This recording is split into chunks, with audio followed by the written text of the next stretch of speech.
मेरे नौजवान भाइयों, जब अब्दुल्ला इब्न उमर के कानों में अल्लाह के नबी के ये जुमले पढ़े कि अब्दुल्ला बहुत अच्छा इंसान है अगर वो तहज्जुद की नमाज पढ़े, हदीस के अल्फाज हैं, बुखारी की रिवायत है, फकाना ला यनामु मिनल लैल इल्ला कलीला। उस दिन के बाद से अब्दुल्ला इब्न उमर रात में कभी तहज्जुद पढ़े बगैर सोया नहीं करते थे। उनका मामूल बन गया, उनकी आदत बन गई, वो नियमित रूप से उनकी आदत बन गई, वो तहज्जुद पढ़ के ही सोया करते थे, बिना तहज्जुद पढ़े नहीं सोते थे। या हमारा हाल ये है, हम तहज्जुद छोड़ो 5 टाइम की नमाज भी नहीं पढ़ते। क्यों नहीं पढ़ते मेरे भाई? कल जब जन्नती जन्नत में जाएंगे, जहन्नमी जहन्नम में जाएंगे, अल्लाह कहता है कि जन्नती जहन्नमियों से सवाल करेंगे, मा सलककुम फी सकर, ऐ जहन्नमियों तुम जहन्नम में क्यों आए? तो जहन्नमी एक ही जवाब देंगे, कालू लम नकु मिनल मुसल्लीन, हम नमाज नहीं पढ़ते थे, हम नमाजी नहीं थे। अगर आपको ये लगता है आप बहुत बड़े बिजनेसमैन हैं, बहुत बड़ी नौकरी करने वाले हैं, बहुत बड़ा कारोबार करने वाले हैं और दुकान की वजह से, कारोबार की वजह से आप नमाज नहीं पढ़ते, अल्लाह कुरान में कहता है, रिजालुन ला तुलहीहिम तिजारतु वला बैउन अन जिक्रिल्लाह, मेरे नेक बंदे, उनको उनका कारोबार, उनकी दुकान और उनका काम धंधा उनको नमाज से नहीं रोकता है। वो कारोबार भी करते हैं, वो काम धंधा भी करते हैं और नमाज की पाबंदी भी करते हैं। नौजवानों का हमारे ये हाल है और हमारी खवातीन का क्या हाल है? अल्लाह माफ फरमाए, खवातीन का तो और बुरा हाल है। खवातीन का हाल ये है कि बेहयाई और उरियानियत का कोई ऐसा तरीका नहीं है जो मुसलमानों की सोसाइटी में ना आ गया। ऐसे ऐसे कपड़े आज मुसलमान औरतें पहन रही हैं मेरे भाइयों, कि कपड़ा पहनने के बावजूद सारा बदन और बदन के सारे आज़ा नजर आ रहे हैं। जिस बेहयाई से अल्लाह के नबी ने 1400 साल पहले रोका था और कुरान करीम ने नाम लेकर के कहा था, वला तबर्रजना तबर्रुजल जाहिलियतिल उला, ऐ मुसलमान औरतों तुम बन ठन करके, संवर करके, अपनी नुमाइश करके, अपने आप को नुमाया करके, अपने आप को ओपन करके, अपने जिस्म की नुमाइश करके घर से मत निकला करो। आज मुसलमान औरत वही काम कर रही है। आज मुसलमान लड़कियां टी शर्ट और जींस की पैंट पहन करके आपको सड़कों पर घूमते हुए मिल जाएंगी। आज आयशा बानो नाम की लड़की खुदकुशी कर रही है और वो पूरे हिंदुस्तान में शोहरत पा जाती है कि उसको दहेज की वजह से और ससुराल वालों के सताने की वजह से उसको जान देनी पड़ी। मगर ये सवाल कोई नहीं उठाता कि आयशा बानो के ऊपर जितनी बड़ी भी परेशानी थी, उसने खुदकुशी क्यों की? इसलिए की क्योंकि उसने इस्लाम का मुताला नहीं किया था, उसने कुरान नहीं पढ़ा था, या ये कह लीजिए उसके माँ बाप ने उसको दीन की तालीम नहीं दी थी। अगर दीन की तालीम मिली होती, अगर आयशा बानो ने कुरान पढ़ा होता और मेरे नबी की हदीसें पढ़ी होती, अल्लाह की कसम उसने कभी खुदकुशी न की होती। मुसलमान जिसका कुरान और हदीस पर ईमान हो, जिसका तकदीर पर ईमान हो, वो कभी खुदकुशी नहीं कर सकता, क्योंकि मुसलमान का यह अकीदा होता है, जिंदगी में जितनी बड़ी भी मुसीबत आ जाए, हमारी तकदीर में जितनी मुसीबतें लिखी हैं उससे बढ़कर के कोई मुसीबत आ नहीं सकती, और जो हमारी तकदीर में जो मुसीबत लिखी है उसे कोई माई कलाल हमसे रोक नहीं सकता। ये तकदीर का अकीदा ये इंसान को सिखाता है कि मुसीबतें आए तो सब्र करो, सब्र का दामन थामो। एक मुसलमान कभी खुदकुशी नहीं कर सकता। मेरे भाइयों, आज हमारी लड़कियों के अंदर ये कमी और कोताही है कि दीन का इल्म नहीं है, दीन का शऊर नहीं है, इसलिए खुदकुशी जैसे वाकयात पैदा हो रहे हैं। लेकिन हां, उसकी कहीं ना कहीं वजह हम और आप भी हैं मेरे भाइयों। आज बड़े अफसोस के साथ कहना पड़ता है, बंगाल के इलाकों में मैं गया, बिहार के इलाकों में मैं गया, झारखंड के इलाकों में मैं गया, पूरी पूरी पट्टी अहले हदीस की है, पूरा पूरा बेल्ट अहले हदीस का है। पूरे इलाके में कोई एक आदमी ऐसा नहीं जो बिदती हो, एक आदमी ऐसा नहीं जो कब्र पे सजदा करने वाला हो। दिल को बड़ी खुशी हुई। चलो अल्हम्दुलिल्लाह, पाकुड़ का इलाका, साहिबगंज का इलाका, मुर्शिदाबाद का इलाका, मालदा का इलाका, कलियाचक का इलाका, फरक्का का इलाका, ये अल्हम्दुलिल्लाह अहले हदीसों का इलाका है, अहले तौहीद का इलाका है, एक अल्लाह को मानने वालों का इलाका है, कुरान और हदीस को मानने वाले लोगों की बस्ती है। मगर वहीं जा करके जब मैंने ये देखा कि जहेज की रस्म यहां भी चल रही है, जहेज के नाम पर मुसलमान गरीब लड़कियां अपने घरों में बैठी हैं, बाप बेचारा रिक्शा चलाने वाला है, बाप बेचारा छोटी मोटी दुकान दौरी करने वाला है, वो बेटी के जहेज का इंतजाम नहीं कर पा रहा है। बेटी खूबसूरत है, बेटी खूबसूरत है, अच्छी है, नेक है, दीनदार है, रिश्ते आ रहे हैं, मगर रिजेक्ट कर दिया जा रहा है। क्यों? अरे इसका गरीब बाप क्या दे पाएगा। यानी यहां लड़की की सीरत से बढ़ करके, लड़की की दीनदारी से बढ़ करके हमारी नजर जो है वो जहेज पर है। मेरे प्यारे भाइयों, आज आयशा बानो ने खुदकुशी करके हमें और आपको ये सोचने पर मजबूर कर दिया है कि हमें और आपको अपने समाज का सिस्टम बदलना पड़ेगा। हमें जहेज की इस लानत को अपने समाज से खत्म करनी पड़ेगी, वरना न जाने कितनी आयशा बानो जान देती रहेंगी, न जाने कितनी हमारी बहनें जान देती रहेंगी। आज इस जहेज की रस्म को हमें अपने कंधों से उतारना पड़ेगा। हमारे नबी दुनिया में मेरे भाइयों रस्म रिवाज को खत्म करने के लिए आए थे। मेरे नबी जब दुनिया में आए बड़ी उल्टी सीधी रस्में चला करती थी। एक रस्म ये भी थी, एक रस्म ये भी थी कि लड़की पैदा होती थी, लोग अपने हाथों से अपनी लड़की का गला दबा देते थे, लोग अपने हाथों से अपनी लड़की को जमीन में गाड़ देते थे। मेरे नबी दुनिया में आए, मेरे नबी ने पैगाम दिया, ओ लड़की का गला दबाने वालों, ओ लड़की को जमीन में गाड़ने वालों, व इज़ल मौऊदतु सुइलत, कल कयामत के दिन जब तुम्हारी उस मासूम बच्ची से अल्लाह पूछेगा, बता तेरे बाप ने तुझे क्यों जमीन में गाड़ा, तो ऐ उस मासूम बच्ची के बाप तू क्या जवाब देगा। मेरे नबी ने लोगों के दिल से अपील की कि लड़कियों के साथ ये जुल्म मत करो, लड़कियों को बोझ मत समझो, लड़कियां बोझ नहीं है। मेरे नबी ने पैगाम दिया, मन कान लहू सलासो बनातिन, जिसको अल्लाह ताला 3 बेटियां दे दे और वो 3 बेटियों की अच्छी परवरिश करे, उन्हें अच्छी तालीम दे, तो वो 3 बेटियां अपने माँ बाप को जहन्नम की आग से बचाएंगी। एक सहाबी खड़े हो गए, अरे अल्लाह के नबी, अगर किसी के पास सिर्फ 2 बेटियां हो, मेरे नबी ने फरमाया हाँ, अगर किसी के पास 2 बेटियां हो और 2 बेटियों की अच्छी परवरिश करे, उसको भी अल्लाह ताला जहन्नम की आग से बचाएगा। मेरे नबी ने बेटियों को रहमत करार दिया है। मेरे भाई, हमने बोझ बना दिया, हमने इस जहेज की वजह से और शादी ब्याह में इस लेन देन की वजह से बेटी को बोझ बना दिया। आज नतीजा ये निकला, बेटी पैदा होती है जिस दिन, उसी दिन से बाप की पेशानी पे बल पड़ जाते हैं। ये तो बहुत बड़ी जिम्मेदारी मेरे घर में आ गई। अब इसकी शादी तक मुझे इंतज़ाम करना पड़ेगा, इसकी जिम्मेदारी मुझे उठानी पड़ेगी। गोया हमने ऐसा सिस्टम बना दिया समाज का, बेटी बोझ बन गई। मेरे भाइयों, अगर बेटी बोझ होती, बेटी परेशानी का सबब होती, बेटी समस्या होती, मेरा अल्लाह, मेरा रब अपने नबी को 4 बेटियां न देता। मेरे नबी को अल्लाह ने 4 बेटियां दी थी और मेरे नबी अपनी बेटियों से बहुत प्यार करते थे। मेरे नबी अपनी बेटियों की आंख में कभी आंसू नहीं देखते थे। मेरे नबी की सबसे बड़ी बेटी थी ज़ैनब। ज़ैनब की शादी होती है अबुल आस से। अबुल आस अभी मुसलमान नहीं हुए थे, कलमा नहीं पढ़ा था, गज़वे बद्र में मुसलमानों से लड़ने के लिए आ गए थे। जब गज़वे बद्र खत्म हुई, अबुल आस कैदी बना करके लाए गए और सारे कैदियों के साथ नबी का ये दामाद भी लाया गया। नबी की नज़र पड़ी अपने दामाद के ऊपर, नबी कुछ नहीं कर सकते। इस्लाम का कानून सबके लिए बराबर है। नबी का दामाद भी लड़ते हुए पकड़ा गया है तो कैदियों के साथ गिरफ्तार होकर के आया है। मक्का से लोग अपने अपने कैदियों को छुड़ाने के लिए पैसा लेकर के आए, औरतें जेवर लेकर के आईं। नबी की बड़ी बेटी, नबी की लाडली बेटी, नबी की प्यारी बेटी हज़रत ज़ैनब रज़ी अल्लाह ताला अन्हा, वो भी अपने शौहर को बचाने के लिए, अपने शौहर को रिहा करवाने के लिए वो मदीना से मक्का से मदीना आती हैं और अपना हार लेकर के आती हैं, अपना हार लेकर के आती हैं। ये वो हार था जो उनकी माँ खदीजा ने उनको शादी के मौके पर दिया था। अपनी बेटी को उन्होंने वो हार दिया था। जब वो हार हज़रत ज़ैनब रज़ी अल्लाह ताला अन्हा ला करके सहाबा के सामने रख देती हैं कि ये हार ले लो और मेरे शौहर को छोड़ दो, मेरे शौहर को रिहा कर दो। नबी अकरम सल्लल्लाहु अलैहि वसल्लम की नज़र अपनी बेटी के उस हार पे पड़ती है। अल्लाह के नबी की आंखों से आंसू आ जाते हैं, नबी अकरम की आंखों से आंसू आ जाते हैं।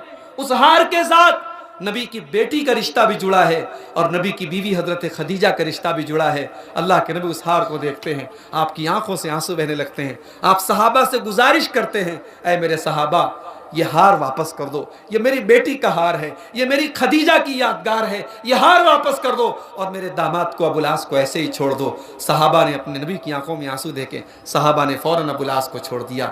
मेरे भाइयों, मेरे नबी अपनी बेटियों की आंखों में कभी आंसू नहीं देखते थे।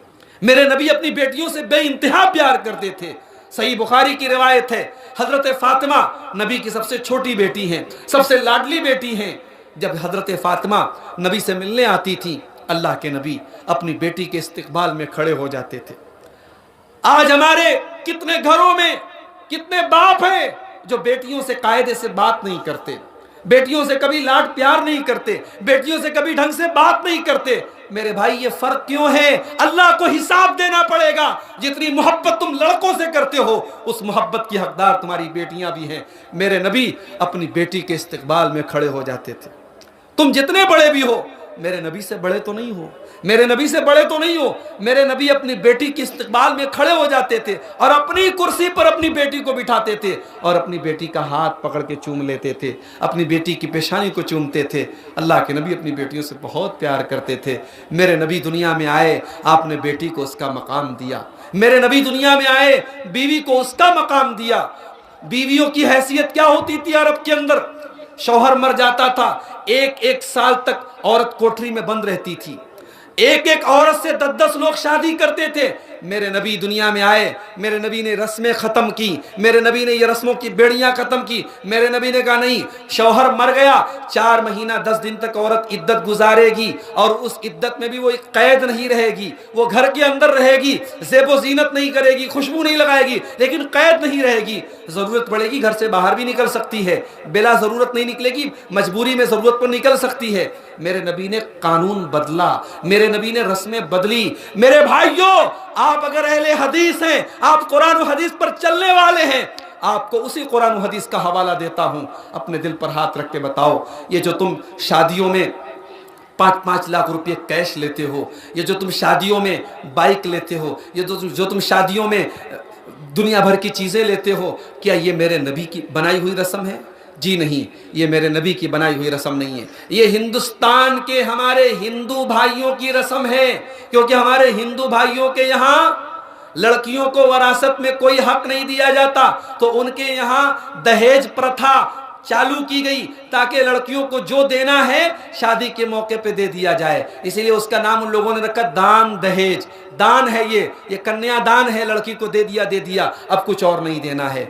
हमारी शरीयत में दान दहेज नाम की कोई चीज़ नहीं है। हाँ, हमारी शरीयत में बाप के इंतकाल के बाद बाप की प्रॉपर्टी में जैसे बेटा का हक है वैसे बेटी का हक है। ये हक कोई नहीं देता, ये हक कोई नहीं देता।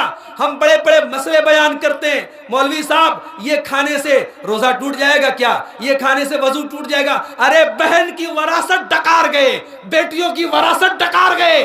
तुम हराम हराम अपने पेट में भर रहे हो, अपनी बेटियों और बहनों को वरासत से महरूम कर रहे हो और मसले पूछ रहे हो कि ये खाने से रोजा टूट जाएगा कि नहीं, ये खाने से वजू टूट जाएगा कि नहीं। आज हमें और आपको इन मसाइल पर गौर करने की जरूरत है। मेरे भाइयों, आज उम्मत जिन हालात से दो चार है, आज पूरी दुनिया में हम जितने जलीलो खार हैं, और आज जब हम न्यूज खोलते हैं टीवी के ऊपर और न्यूज वाला जब कहता है कि बताइए क्या कुरान के अंदर से इन 26 आयतों को निकाल दिया जाए या ना निकाल दिया जाए, हमारा खून खौल जाता है।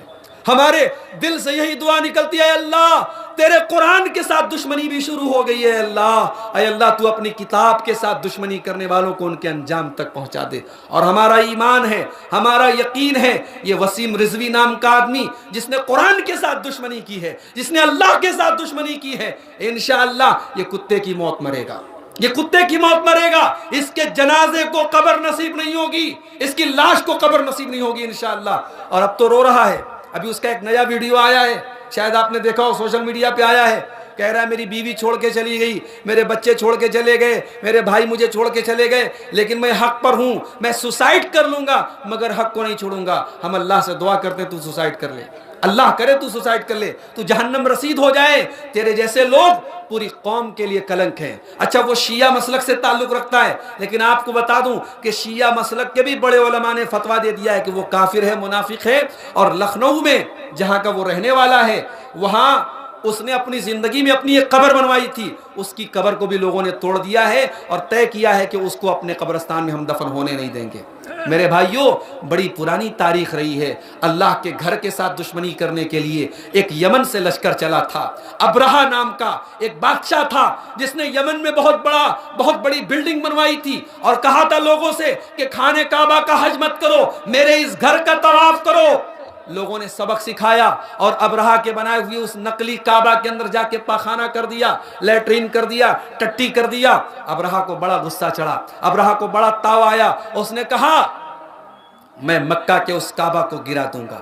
उसने बहुत बड़ा लश्कर तैयार किया, हाथियों का लश्कर तैयार किया और हाथियों का लश्कर लेकर के मक्का पर चढ़ाई करता है और मक्का के करीब पहुंच जाता है। जानते हो मेरे रब की शान बड़ी निराली है। मेरे रब ने हाथियों के लश्कर को तबाह करने के लिए हाथी से बड़ा जानवर नहीं भेजा, अल्लाह ने छोटी छोटी चिड़ियों को आसमान में भेजा। छोटी छोटी चिड़ियां जो चने के बराबर छोटी छोटी कंकरी अपनी चोंच में और अपने पंजों में दबा करके आसमान में आई और अबरहा की फौज पर एटम बम की तरह गिरा दिया। जिस आदमी के ऊपर वो चने के बराबर कंकरियां गिरी, कुरान कहता है, मेरा रब कहता है, अलम तरा कैफ फ़अल रब्बुका बिअस्हाबिल फील अलम यजअल कैदहुम फी तज़लील व अरसल अलैहिम तैरन अबाबील फजअलहुम कअस्फिन माकूल। अल्लाह ने उनको खाए हुए भूसे की तरह कर दिया। जिसकी खोपड़ी पर गिरती थी वो कंकरी, उसका खोपड़ा फट जाता था, सर फट जाता था, भेजा बाहर निकल जाता था। अबरहा का अपना हाल ये हुआ, उसके पूरे बदन में कोड़ की तरह जख्म हो गए और बिल्कुल दुबला हो गया और वहां से किसी तरीके से जान बचा के यमन भागा और यमन जाते जाते मर गया। और इतनी बुरी तरीके से उसकी बॉडी से महक आ रही थी कि लोगों ने उसको अपने कब्रिस्तान में दफन नहीं होने दिया। अल्लाह के घर के साथ दुश्मनी करोगे, अल्लाह यही अंजाम करेगा। अल्लाह की किताब के साथ दुश्मनी करोगे, अल्लाह यही अंजाम करेगा। बुखारी की रिवायत है, एक आदमी अल्लाह के नबी के पास आया और इस्लाम ले आया। अल्लाह के नबी ने उसको कुरान लिखने की जिम्मेदारी दी थी। कुछ दिनों तक कुरान लिखता रहा, फिर वो मुर्तद हो गया, काफिर हो गया, मुनाफिक हो गया और जाकर के अपनी कौम से कहने लगा, अरे मोहम्मद को तो कुछ नहीं आता, मोहम्मद को उतना ही आता है जितना मैंने उनको बताया है। उसके बाद उसका इंतकाल हो गया। जब उसका इंतकाल हुआ, उसके खानदान वालों ने उसको जाकर के कब्रिस्तान में दफन किया, कब्र में दफन किया। जैसे ही दफन किया, अगले दिन आए, देखा लाश कब्र के बाहर पड़ी हुई है। लोगों ने कहा लगता है मुसलमानों ने दुश्मनी की है और कब्र खोद करके इसको निकाल के बाहर किया है। और गहरी कब्र को खोदा और गहरी कब्र खोदी और फिर कब्र में डाला और फिर कब्र को बराबर किया। अगले दिन फिर आए, सुबह को देखा फिर उसकी लाश बाहर पड़ी हुई है। 3 दिन तक लगातार ऐसा हुआ। गांव वाले समझ गए, खानदान वाले समझ गए, कबीले वाले समझ गए, जमीन इसकी लाश को कबूल करने को तैयार नहीं है। ये नबी का दुश्मन है, ये कुरान का दुश्मन है। मेरे भाइयों, 1400 साल पहले की तारीख आज भी दोहराई जाएगी। जो अल्लाह की किताब के साथ दुश्मनी करेगा उसको जमीन कबूल इंशाअल्लाह नहीं करेगी। और एक बात याद रखो, अपने दिल में और दिमाग में एक बात बिठा लो, अल्लाह ना करे सुप्रीम कोर्ट के अंदर ये केस गया है, हमें यकीन है, अल्लाह की जात पर भी यकीन है और अपने मुल्क के आइन के साथ भी हम अच्छा गुमान रखते हैं। हमें उम्मीद है और यकीन है सुप्रीम कोर्ट उसकी अर्जी को खारिज कर देगा। लेकिन अल्लाह न करे अगर सुप्रीम कोर्ट ने सुनवाई कर ली और सुप्रीम कोर्ट में ऐसी कोई बात आ भी गई कि भाई कुरान के अंदर ये आयतें बड़ी खतरनाक है, इनको निकाल दिया जाए, तो ये बात याद रखो, हमारा और आपका ये अकीदा है। सुप्रीम कोर्ट ही नहीं, दुनिया के अंदर जहां जहां कुरान छापा जा रहा है और कुरान लिखा जा रहा है, कुरान की जितनी कॉपियां दुनिया के अंदर मौजूद हैं, अल्लाह ना करे अगर ऐसे हालात पैदा हो जाए कि कुरान की सारी कॉपियों को बदल दिया जाए, मगर मेरे रब का वादा है, इन्ना नहनु नज़्ज़लना ज़िक्रा व इन्ना लहू लहाफ़िज़ून, ये किताब हमारी है, इसके उतारने वाले हम हैं और इस किताब की हिफाजत की गारंटी हम लेते हैं। मेरे रब का कुरान क़यामत तक बाकी रहेगा। दुनिया की अदालतें अपने फैसले करते रहेंगी, दुनिया की अदालतें अपने कानून निकालती रहेंगी, मेरे रब का कुरान हाफिजों के सीने में महफूज रहेगा। 5 साल के बच्चे उसे याद करते रहेंगे। दुनिया की कोई और किताब ला के दिखा दो मेरे भाई, इतनी मोटी किताब है, इतनी मोटी किताब है, 5 साल का बच्चा याद कर लेता है, तरावी की नमाज में खड़ा खड़ा फर फर सुना देता है। ये एजाज है, ये मेरे रब का एजाज है, ये कुरान का मोजज़ा है। वलक़द यस्सरनल कुरान लिज़्ज़िक्रि फ़हल मिन मुद्दकिर, हमने कुरान को आसान बनाया है याद करने के लिए। क्या कोई है कुरान को याद करने वाला? क्या कोई है कुरान से नसीहत हासिल करने वाला? इस कुरान को क़यामत तक कोई मिटा नहीं सकता है और इस कुरान को मिटाना तो बहुत दूर की बात है। इस कुरान के मुकाबले में कोई दूसरी किताब नहीं लाई जा सकती। दुनिया में हमसे ज्यादा पैसे लोग खर्च करते हैं, कुरान से अच्छे कागज पर बाइबल छपती है, कुरान से अच्छे कागज पर इंजील छपती है, मगर आज पूरी दुनिया में, यहां तक कि अमेरिका और यूरोप में भी सबसे ज्यादा अगर पढ़ी जाने वाली कोई किताब है तो कुरान है। मेरे भाइयों, ये अल्लाह का कलाम है, ये अल्लाह का कलाम है। मेरा रब कुरान में कहता है, अगर इस किताब को हम किसी पहाड़ पर भी उतार देते तो पहाड़ भी चूर चूर हो जाता, पहाड़ रेजा रेजा हो जाता। इस कुरान में वो खासियत है। रमज़ान का महीना आने वाला है, वसीम रिजवी ने जो किया सो किया, मगर हमें और आपको एक सबक दे दिया। वसीम रिजवी ने एक सबक दे दिया कि भाइयों, कुरान को पढ़ो अल्लाह के वास्ते, कुरान को पढ़ो। कुरान कोई जुज़दान और रेशम में लपेट के रखने की किताब नहीं है, कुरान पढ़ने की किताब है। हमने कुरान को तबर्रुक की किताब बना दिया। हमारे कुछ भाइयों ने कुरान को तावीज़ बना के गले में लटकाना शुरू कर दिया। अरे भाई, कुरान तावीज़ में पहनने की किताब नहीं है, कुरान पढ़ने की किताब है, कुरान समझने की किताब है। आज हमारे पास मोबाइल है, मोबाइल पर व्हाट्सएप पर मैसेज आता है, अगर 1 घंटे के लिए भी मोबाइल हमारा डिस्चार्ज हो जाए हम बेचैन हो जाते हैं। पता नहीं कौन से दोस्त का मैसेज आया होगा, पता नहीं किसका मैसेज आया होगा। ये कुरान मेरे रब का मैसेज है, मेरे रब का पैगाम है, ये हुदल लिन्नास है। इस कुरान को पढ़ो और आने वाले महीने में रमज़ान में कसरत से इस कुरान को पढ़ो। एक आदत बना लो, एक मामूल बना लो कि हम आधा पारा, हम 1 पारा, जितना भी हो सकेगा हम रोज़ाना कुरान पढ़ेंगे। और इंशाअल्लाह मुझे यकीन है आप कुरान की तिलावत का मामूल बना लें, आप उसकी बरकत अपनी ज़िंदगी में महसूस करेंगे। ये कुरान बरकत वाली किताब है मेरे भाई, ये क़यामत के दिन हमारी सिफारिश करेगी। ये कुरान क़यामत के दिन कहेगा, अल्लाह मुझे इसने पढ़ा था, अल्लाह इसको माफ़ कर दे। कुरान हमारा सिफारिशी बन करके आएगा। मेरे प्यारे भाइयों, इन मौजूदा हालात में एक आखिरी बात बयान करके बात ख़त्म करूँगा। आज हम दुनिया में बहुत ज़लीलो ख़ार हैं, परेशान हैं, हमारे ऊपर दुनिया भर की मुसीबतें आ रही हैं। उसकी एक वजह यह भी है कि आज हमारे अंदर इत्तेहाद नहीं है, आज हमारे अंदर यूनिटी नहीं है। आज एक गांव में, एक गांव छोड़ दो, एक घर में और एक खानदान में भाई भाई में मुकदमा चल रहा है, भाई भाई में लड़ाई चल रही है, भाई भाई में जंग चल रही है। एक भाई दूसरे भाई का हक हड़पने के लिए तैयार है। मुसलमान ऐसा तो नहीं होता मेरे भाई। मुसलमान कैसा होता है? अल्लाह के नबी कहते हैं, मसलुल मोमिनीना फी तवाद्दिहिम व तआतुफिहिम व तराहुमिहिम कमसलिल जसदिल वाहिद। मुसलमानों, तुम आपस में एक दूसरे के इतने हमदर्द बन जाओ, इतनी मोहब्बत करने वाले बन जाओ, जैसे इंसान की बॉडी होती है, जैसे इंसान का शरीर होता है। इंसान की बॉडी में अगर कहीं पर भी तकलीफ होती है पूरा शरीर बेचैन हो जाता है। मुसलमानों, तुम एक दूसरे के इतने हमदर्द बन जाओ। हमारी पूरा शरीर एक दूसरे से कनेक्टेड है, एक दूसरे से जुड़ा है। हमारे पांव में भी कांटा चुभता है तो आंखों से आंसू बहते हैं। मुसलमानों, तुम एक दूसरे के साथ इतने जुड़ जाओ। इसीलिए अल्लाह के नबी कहते हैं, मुसलमान के मुसलमान पर 6 हक हैं। इज़ा लक़ीतहु फसल्लिम अलैहि, जब मुसलमान से मुलाकात हो उसको सलाम करो। व इज़ा दआका फाजिबहु, मुसलमान दावत दे उसकी दावत कबूल करो। व इज़ा इस्तनसहका फंसह लहु, मुसलमान मशवरा मांगे अच्छा मशवरा दो। व इज़ा अतिसा फहमिदल्लाह फसम्मितहु, मुसलमान को छींक आए वो अल्हम्दुलिल्लाह कहे तो जवाब में यरहमुकल्लाह कहो। व इज़ा मरिद फउदहु, मुसलमान बीमार हो जाए उसकी अयादत करो। व इज़ा मात फत्तबिहु, और मुसलमान का इंतकाल हो जाए उसके जनाजे में शरीक हो जाओ। आज मुसलमानों की औरतों को आप देख लें, मुसलमानों के नौजवानों को देख लें। कहते हैं किसी भी कौम की ताकत उसके नौजवान होते हैं। किसी कौम के अंदर अगर बिगाड़ पैदा करना हो, उस कौम के नौजवानों को खराब कर दो। आज हमारे नौजवानों का क्या हाल है मेरे भाई? कोई सिगरेट पी रहा है, कोई गुटखा खा रहा है, कोई गंदी तस्वीरें देख रहा है, कोई अपने गांव की लड़कियों को छेड़ रहा है। जिंदगी का कोई मकसद नहीं, जवानी का कोई मकसद नहीं। क्या यही एक मुसलमान नौजवान की जिंदगी होती?